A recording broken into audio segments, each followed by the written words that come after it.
I don't know why. It's weird to listen to your videos, Martian. Like, I want to laugh, but there's no reason. I think it's just the fact that I recognize the sound of your voice, and so when I hear you speaking as though like you don't know me, it's just weird. And my brain is like, and I don't know. Like, it's weird. I don't get it. Like I feel like if I didn't know you, this would be fine, but like I do, and so my brain is just like freaking out. Anyways, I'm gonna comment fag. Not as you.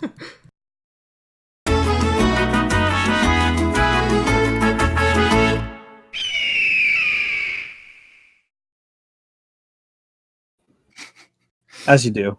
Yeah, as you do. As friends do.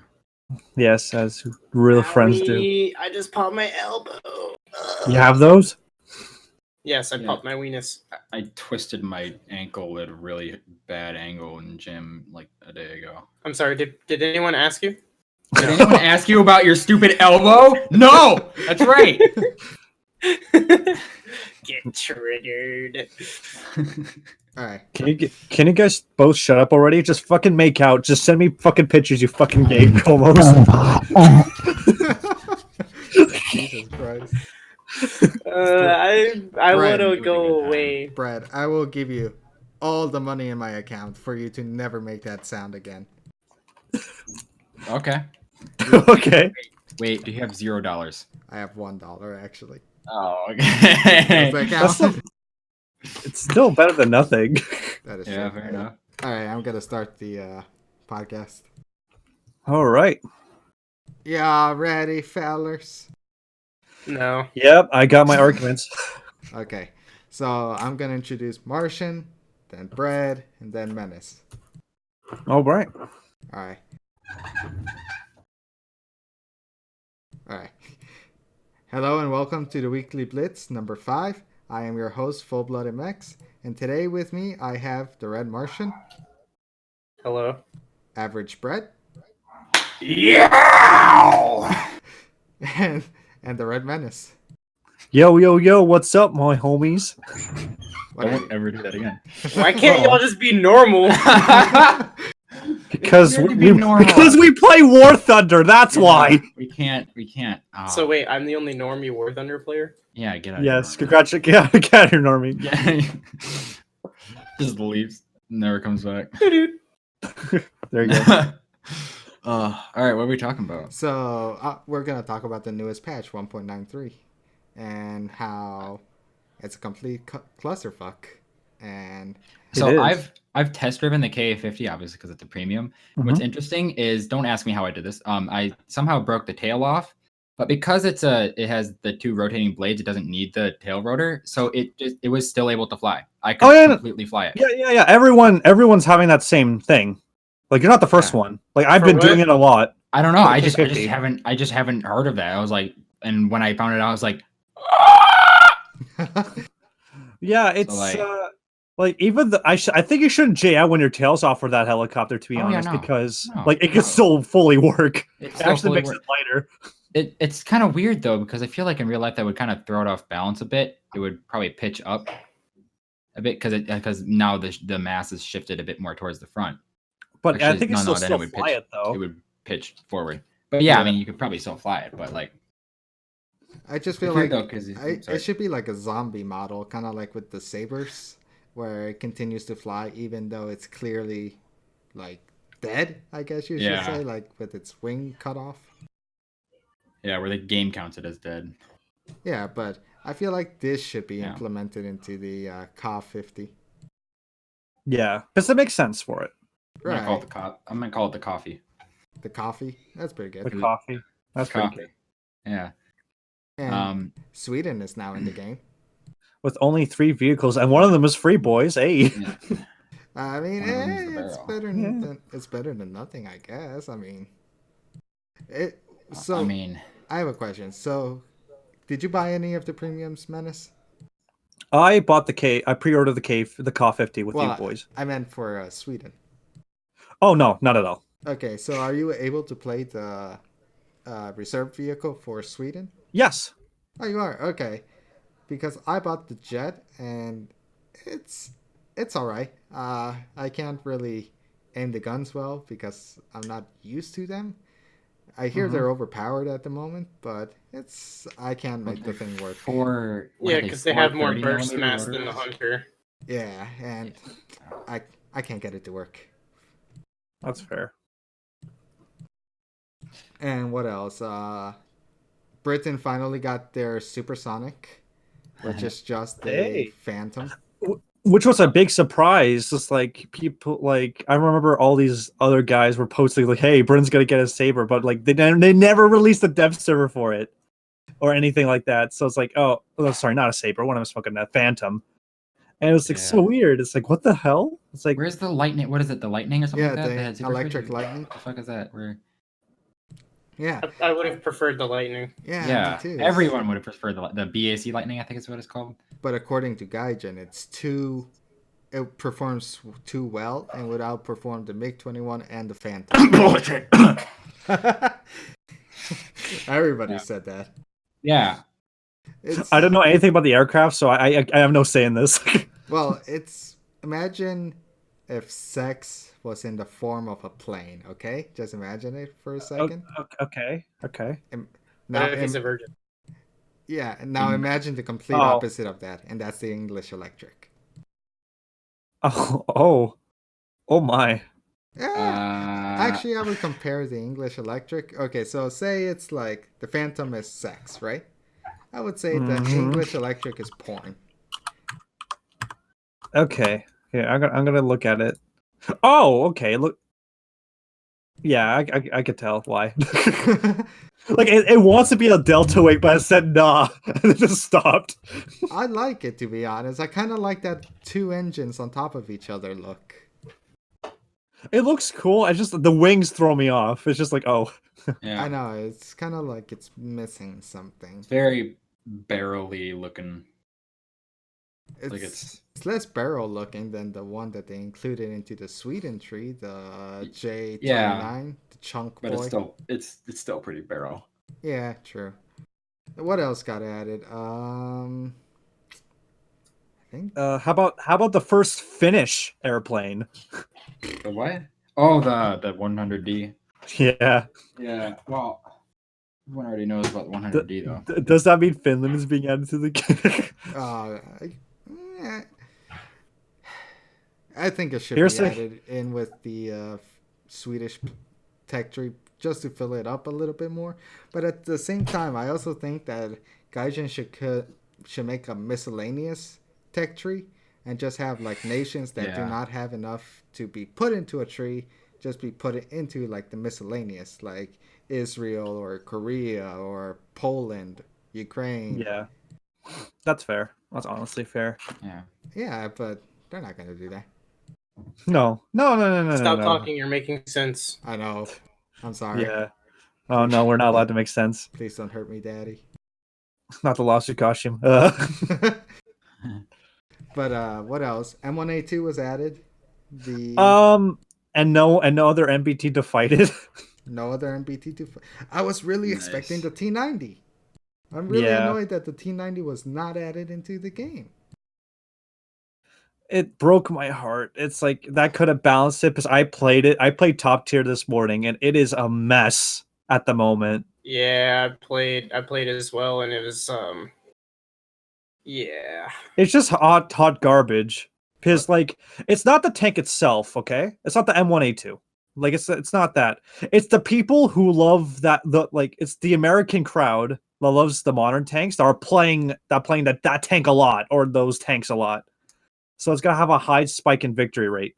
Right, and it's just like also the problem is with Russia is that a lot of pay-to-win players are flying the helicopter, the Ka-50. They don't really know what to do, so they're just getting smacked out of the sky, giving the US a higher win rate. Yeah, and also like you loot. It's only one spawn. People are not thinking it's like we should go to the tank first and then in the helicopter. It's like no, we'll all go in the helicopter first. Get shot down by ADATs and not spawn. Right. Because they increased the missile ranges for all A guns, guys. They're the accurate ranges this time. Yay! It only took them 3. Yay! It took them what, a whole year to do that? When was the ADATs added? When was the ADATs added? I think it was added last, like 2 patches ago. 1.89. I believe so. Yeah, that sounds right. Right. So yeah, I think it came. Yeah, it came out with the Challenger 2, the Leopard 2A5, the T80U. No, it came before. Did it No, it became after, because the Tunguska was the only vehicle at the moment to have guided missiles, and that came out with the T80. Right. Yeah, that sounds right. Yeah, and then next patch added everyone else. Yes, that sounds right. And like only like air-to-air missiles had like a range of 3 kilometers to 5 kilometers, I believe, like depending on which one. But now it's like, yeah, we're gonna make it accurate now. So it's like now Tunguska is like 8, and then ADATS is now 10 kilometers. Right. Yeah. And what else did they add into the game? More premiums than regular vehicles. Mm-hmm. Which is kind of yeah. Like not. They also added the Vickers MBT, which is a good. That's actually like one of the decent things they added this patch. I believe. It's like, hey, it's a competitive tank for like Britain. It's like it's actually fast and stuff. So it's like, oh, it's like nice. Right. I mean, yeah, but at the same time, they need more than just one thing. Yeah, of course, but like it's a good start, I would say. Like, unless that's basically, well, they never really made it Vickers after that, didn't they? I feel like if they added the other British tanks that truly deserve to be in the tech tree, like the Chieftain Mark 11, the Challenge, the TOG 2, the TOG, what else? Like other versions of the Centurions, other versions of the Challenger 1, Britain would have a much more fleshed out tank tree, like which they desperately need, to be honest, because they're kind of bare bones at the moment. They're bare bones for a long time, to be honest, and I shouldn't say I don't play Gaijin. It's like the player base, like, because I think Britain's kind of a niche kind of player base because of the play style that Britain has, having more Sabo and more pen, but like not enough damage to do afterwards until like you get more close to the top tier. Well, here's the thing. Also it's a more slower experience as well. But yeah, go ahead. Here's the thing: Britain is not, or British tanks are not really brawler tanks like America, Germany, and Russian tanks. Britain is more of like a sniper / support kind of tank, where they can support you from the back and not from the front. Yeah, they're not frontline tanks. But that's the problem, though. Like, if you're gonna make a main battle tank, I'm not saying for the tank in real life. It performs very well of what I've heard and records what I've overheard. But in Warthunder, when the meta is speed, it can't, like the challengers, the chieftains can't really compete well. Like when, like, oh yeah, you're sniping them, right? But they can outflank you, right? Right. And like it just adds more versatility. It gets you to the sniping places much faster than the chieftains and the challengers, and I think that's why like people's like have like another. I think that's why Gage is not really adding that many British vehicles, just because not many people, I guess, enjoy it. I don't think I probably there are people that really do enjoy it. Don't get me wrong, and all that. It's just like not as much as the 3 main guys. Let's be real here. Yeah, and which is sad. Yeah, it is unfortunate, but it's just how it is. Like, these were the most militarized nations in the world, and still are to a certain point to this day.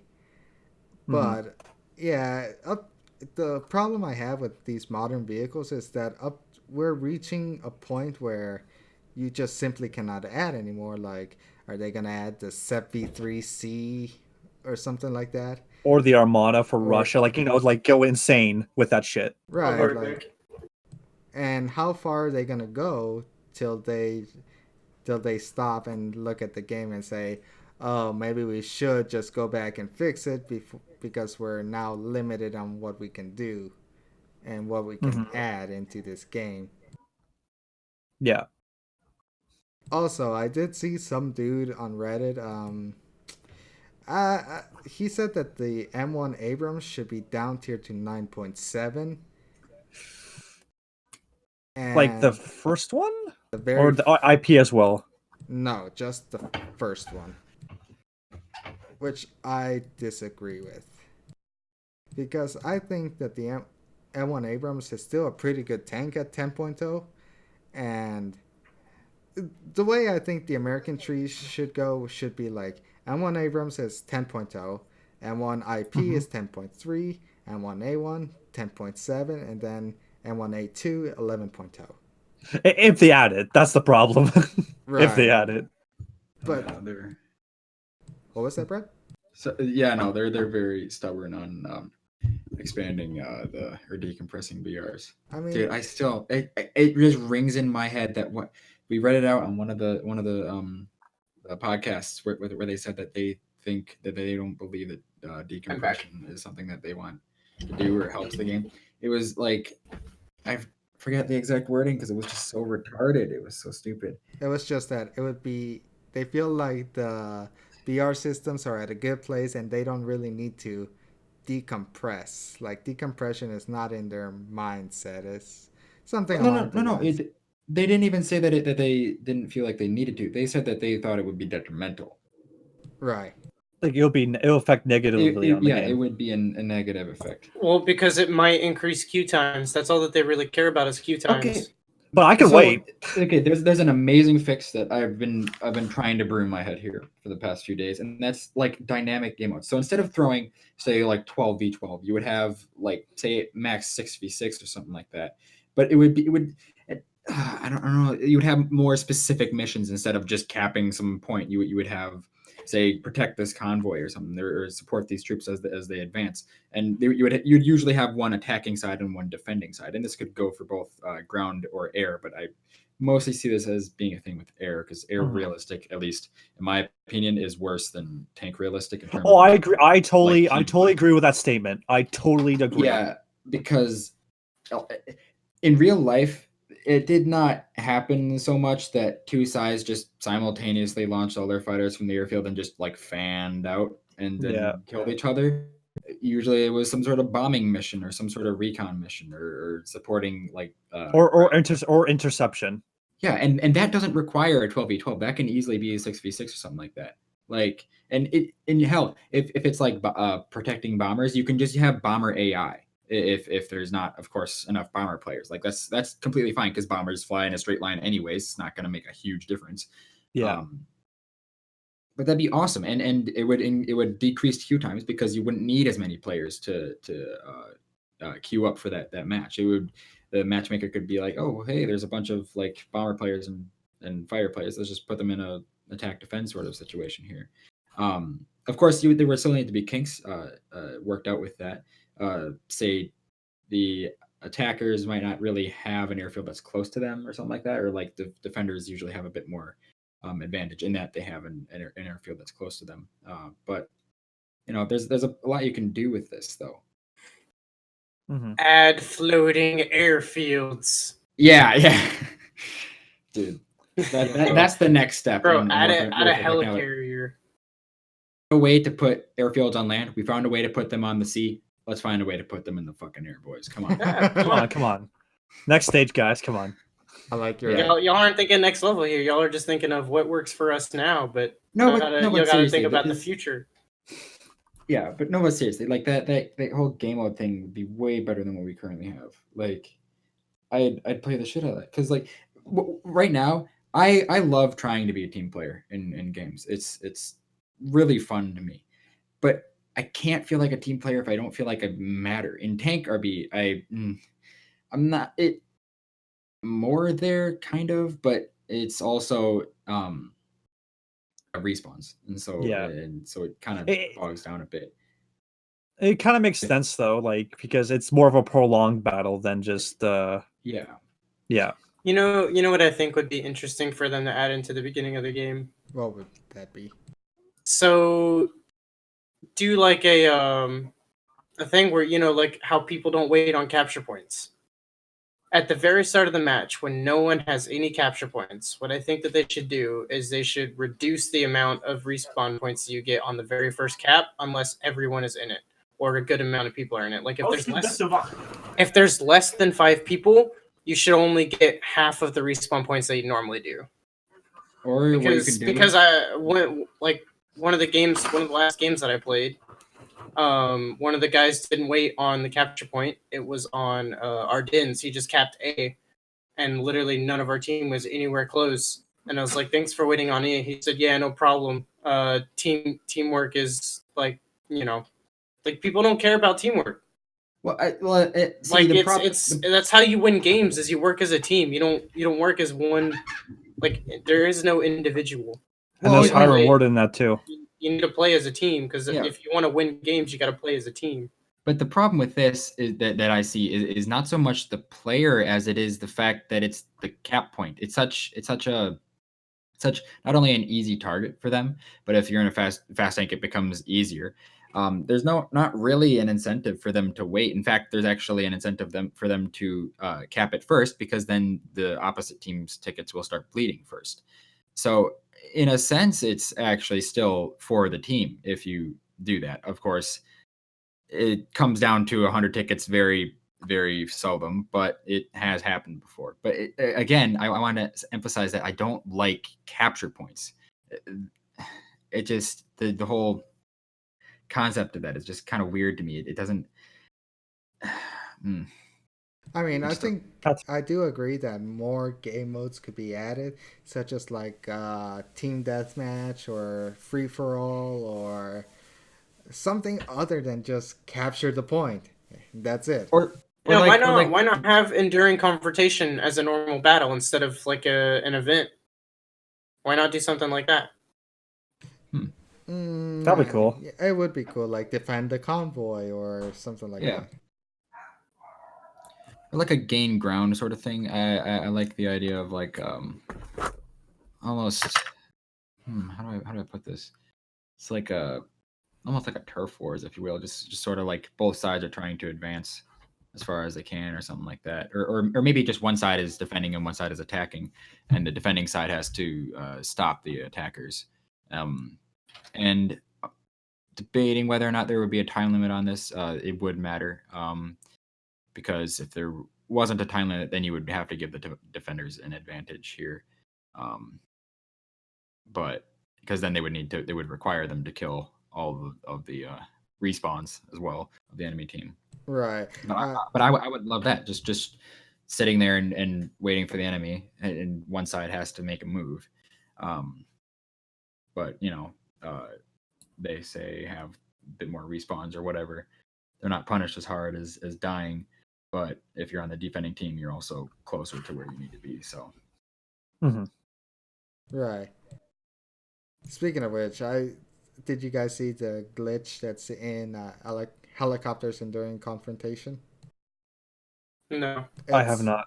There's a glitch where sometimes you have to like defend your own convoy or destroy enemy targets.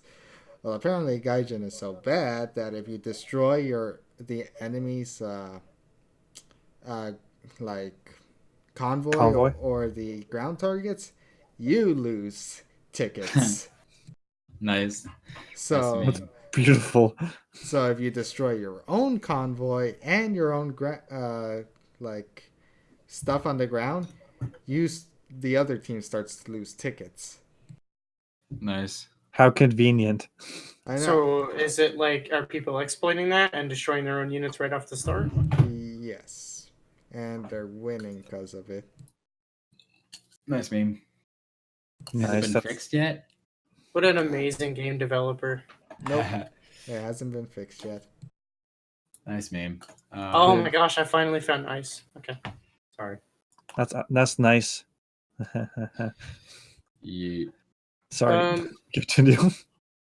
But I mean, like, Gaijin fails to realize that there's more than just one type of player to this game, and that there's more to it than just money. I mean, I realize that it's a free game and they have to make their money somehow, but like, just copy pasting things, adding them into different trees, making it a like $50, $60 premium for a vehicle that you can get in a tech tree for a different country. That's, I think that's incredibly dumb, and that's it gets the money, but it's really bad. It looks really bad on them. Yeah. Like, take the time, develop new things, find new things. There are plenty of vehicles out there, whether it be experimental, only blueprints, or just mock-ups were made or whatnot. Like, the fact that they took out the Tiger 2105, the Panther 2, and the Coelian because they were blueprint tanks doesn't make any sense to me, because they just added another one with the Austin 2. Actually, that one wasn't even a blueprint. I looked all over internet and could not find any sort of sign that thing was even a concept. Really? Yes. It wasn't even a concept. I looked everywhere online. Oh, what was I just thinking of? Okay, so I found the post where the dude said that like how he wants it to be. He says that for USA, nothing else should be added to the Abrams line, only possibly move the M1 Abrams to 9.7, give M833 to the IPM1, move M1A2 up to 10.7 to 11.0. As for the M60s, at M60A3, Super M60, M60 to 2000. Germany moved the Leopard 2A5 to 10.7 or 11.0. At the Leo 2A4C Tech in at 10.3. No Leo 2A6. For Russia, at the T72B with 1989 as an upgrade module, and then a T90 or 2. Also add the Black Eagle T80 prototype to the T80 line. UK another Challenger 2, more Vickers as well. Japan at Type 90B and maybe the Type 10. Arietes, no more Arietes, but find a place for the M60A3 Leonard. At the 120 Centauros though. France, how many Leclerc options do they have? In China, well, we know this is a work in progress, but they do have some decent ZTZ options. Yeah. I still disagree with the Abrams because it's fast enough and it has a really quick reload that makes up for its armor pen. But everything else, I basically agree with that. And it's like, okay. Yeah, but I mean, people. The reason why people are complaining about the M1A1 needing to go down in battery is because the DM33 and sometimes DM23 can pin its mantlet, like can pin the turret cheeks. What, for German players? Yeah. Well, I mean, for any tank, pretty much can pin the M1A1. But it has such a good round, though. I feel like that's what makes up for it. I love the M1A1. Like, it may not have great armor protection, but it still has good survivability as every Abrams before it. It still has good reload as every Abrams before it, and it still has a good round as every Abrams before it. Just because it has the one thing does not mean that it needs to go down in battle rating. Like, yeah. It's honestly American teams when before this patch came out, they were annihilating everything. Now, granted, you would get the one good German team on occasion, but I mean, when I was playing the M1A1, pretty much 80% of my matches I was winning because it's just point and shoot, and it even has more penetration. I believe. I haven't looked at the DM33 recently, but I don't think they changed it. Yeah, but the American one, what's it called? The M829? Let me double check that for you. Yes, it is. M829 has 491 at 10 meters for 0. 30 degrees is 425 and 60 degrees is 284. Yeah, check the DM33 because I don't think the DM33 is the same. I'm pretty sure it's still 481. For the Leopard 2A5. 2A5. Got it. DM33. Yeah, it's less. Yeah, so it gets a better pinning around, granted 10 millimeters, but that 10 millimeters actually makes a pretty good difference. Also has 30. It has 30 more meters per second for the velocity, and that makes a really big difference fighting T80s and stuff. Like, because they have like the T80B, I can go through the front plate on the T80B without the ERA on. Same with the T64B and of course the A. But I mean, sometimes depending on the angle, I can actually go through the T80Us as well. Like, it's honestly right now, I think Russia, Japan, Italy, France, pretty much all the secondary nations plus Russia need better tech trees. They need more things in their tech trees because they don't have very good top tier lineups. Like for America, you get all 3 Abrams, the ADATs, the AH-1Z, the Phantom, the F-100. Like, you get all these things, the FJ-4B. But for France, you get the Leclerc, the Tiger, and that's pretty much it. Like, the rest of the French takes, the AMX-40, the Brennis are garbage in comparison. But it's okay. They now have a F-100D, It's something that the Americans had, so now the French should have it. Yep. Thank you, NATO. Yeah. Remember, guys, but it does have bombs. Yeah, I guess it's good enough to be put into the French tech tree. But I disagree with this guy saying that the M1 Abrams should be moved down to 10.0 because, like I said, it still has good mobility. And 9.7? Huh? You mean 9.7? Yeah. Did I say 10.0? Yes, you did. My bad. I think it should stay at 10.0 because it's still a good tank that it should face.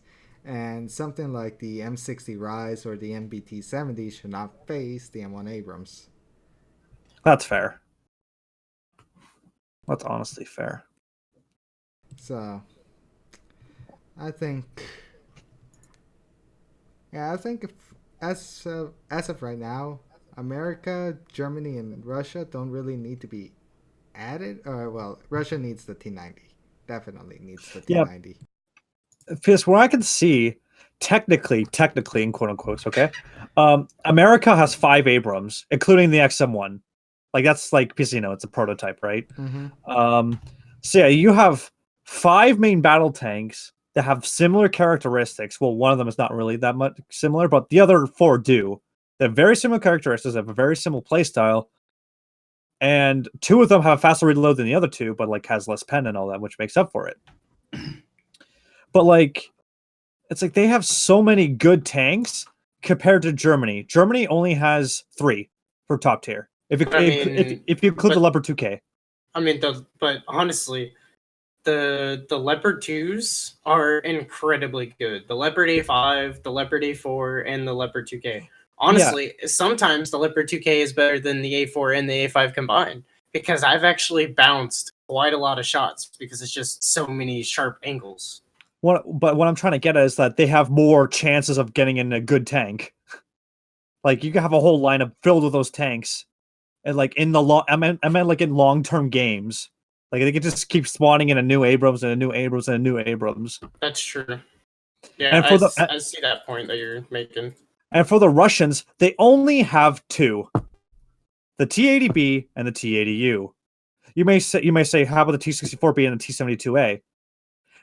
They're too slow. Like, sure, they have great armor. Like, don't get me wrong, they have good guns. The problem is their reload and their speed. Their speed is very. It's for the T72. It's passable. You could do much with the T72, but the T64B though, that's when you have a difficulty because it's slow, especially with the ERA attachment to it. And the T80B is good. It just doesn't have a good it just doesn't have a good reload or not that decent acceleration compared to the T80U. Right. And the weird thing is that Russia is still technically in the 80s. They never, like, Germany has a 90s tank, France has a 90s tank, Italy has a 90s tank, Japan has a 90s tank. I think China has a 90s tank, and the United States. Russia's the only nation in the game that has no 90s equivalent. Yeah. And only have 2 competitive main battle tanks. Honestly, Russia doesn't have really good tanks. Changed my mind. Because they... It depends on which tier, if you ask. I would say at any tier, honestly. Don't get me wrong. I do love playing Russia. I really do. But I just feel like they're... Because of the... Especially at top tier, because their strongest point is at the front, right? Yes. But what happens in most tank engagements, it's not usually from the front, it's usually from the side or from behind. And the problem with the Russian tanks is that because they have that autoloader with the carousel, they just they get one-shotted easily and don't have that great survivability. Even if you are doing a head-on tank engagement and you angle your tank, it doesn't help because they can pen your side and detonate your ammo carousel. Yeah. Whereas compared as like to Western tanks, they can do fine because they didn't go with the carousel route and they have more survivability. Yeah. So, in my opinion, Russian tanks aren't that good. They're fun to play, and I loved like the design that the Russians went for with their tanks. But in my opinion, I just don't think they're good tanks. That's fair. That's honestly fair. So, is there anything else we want to talk about? The maximum repair cost for the B-29 is now like 70-something thousand lions. Oh yeah, Gaijins lie about the bombers. They increased it somehow ridiculously. And they lowered the rewards. Yeah. Bowtime Gaming made an entire video on this. I think I talked about this last podcast. So I played before they even made the original changes to the repair costs when it was still what, 20,000 or something around there, I think. I played one game. I killed 2 aircraft and destroyed 2 bases. I died right after, and I still lost 2,000 lions. Now you have a 60, almost 70,000 lion repair cost spaded with a lowered reward. So you would literally have to take out all 3 bases, the airfield, and kill 4 planes in order to just sort of make the money. No, just don't die, which doesn't require you having skill. It requires your team having skill, and you're on the Allied team. So going the European-Canadian route, don't die. Yeah, but again, you're on the Allied team. The Allied team that doesn't climb. The Allied team that does not climb. I still remember that meme. Because it's true. I mean, they still don't. Like, they still don't. It's still like a thing. I don't get it. I don't know. I don't know why German teams seem to have like much better like teamwork for some reason than honestly any other nation. I don't get it. That's why I just like playing Germany, because we just like complete bros. Just like they have them wearaboos. Yeah. Anyways, that's all I got. Anything else that we want to talk about? Chinese made battle tank joke. Go for it. Like on the dev server, they said that there was a thing. I know it's different and all that, and like it changes for the dev server, right? But it kind of made sense for the Z96. It said that its turret cheeks were from 800 to 1,000 for kinetic energy, but it still had this big spot that you could still pen through it, right? Everything else is basically pennable. It's for slow. It's does have a decent reload and everything, right? But now they changed it so like anything can penetrate it, and it's like, oh, poor China. I feel so bad for China. It's because they got them Chinese steel, and they're on the Russian team. And it's like, no, I don't want them on my team. They're not competitive. Yeah, unfortunately, and oof. It's big oof. It's just unfortunate for China. I do like that they were added into the game because it adds another nation that to help out Russia. But the only problem is, for some reason, they sometimes side with the Allies more than the Axis, or they side more with NATO compared to the USSR. Mm-hmm. Which is my only issue with China up at top tier. Yeah, like I kind of stopped playing China. Like the grind for it's like, yeah, I think I don't want to play this much and play it anymore. So you got further than I did. I only got to 5-7. Thanks, Brad, for blowing out my eardrums. Shut up! Oh, like I had a choice. I mean, you could have muted yourself real quick. Or turned away from the camera. The camera? The microphone? I didn't know I was being recorded on this. You're always being recorded, baby. What do you think I do at night? Yeah, Dad. Oh, damn. Is that what this camera smells so good when you're asleep. Oh, my God. Bro, you taste so good when you're asleep. Oh, no. Bro. It's funny. I know I do. Oh. I taste myself in my sleep. Oh, no. Oh, no. Ladies, you're both beautiful. And to end on that note, thank you for watching, and I hope you all have a good day. Goodbye. Yeah. Wait, we forgot to say no homo. No homo. Okay. Oh. Hey, with socks on. Yes. Oh no, I'm not wearing socks. Bro. Gay.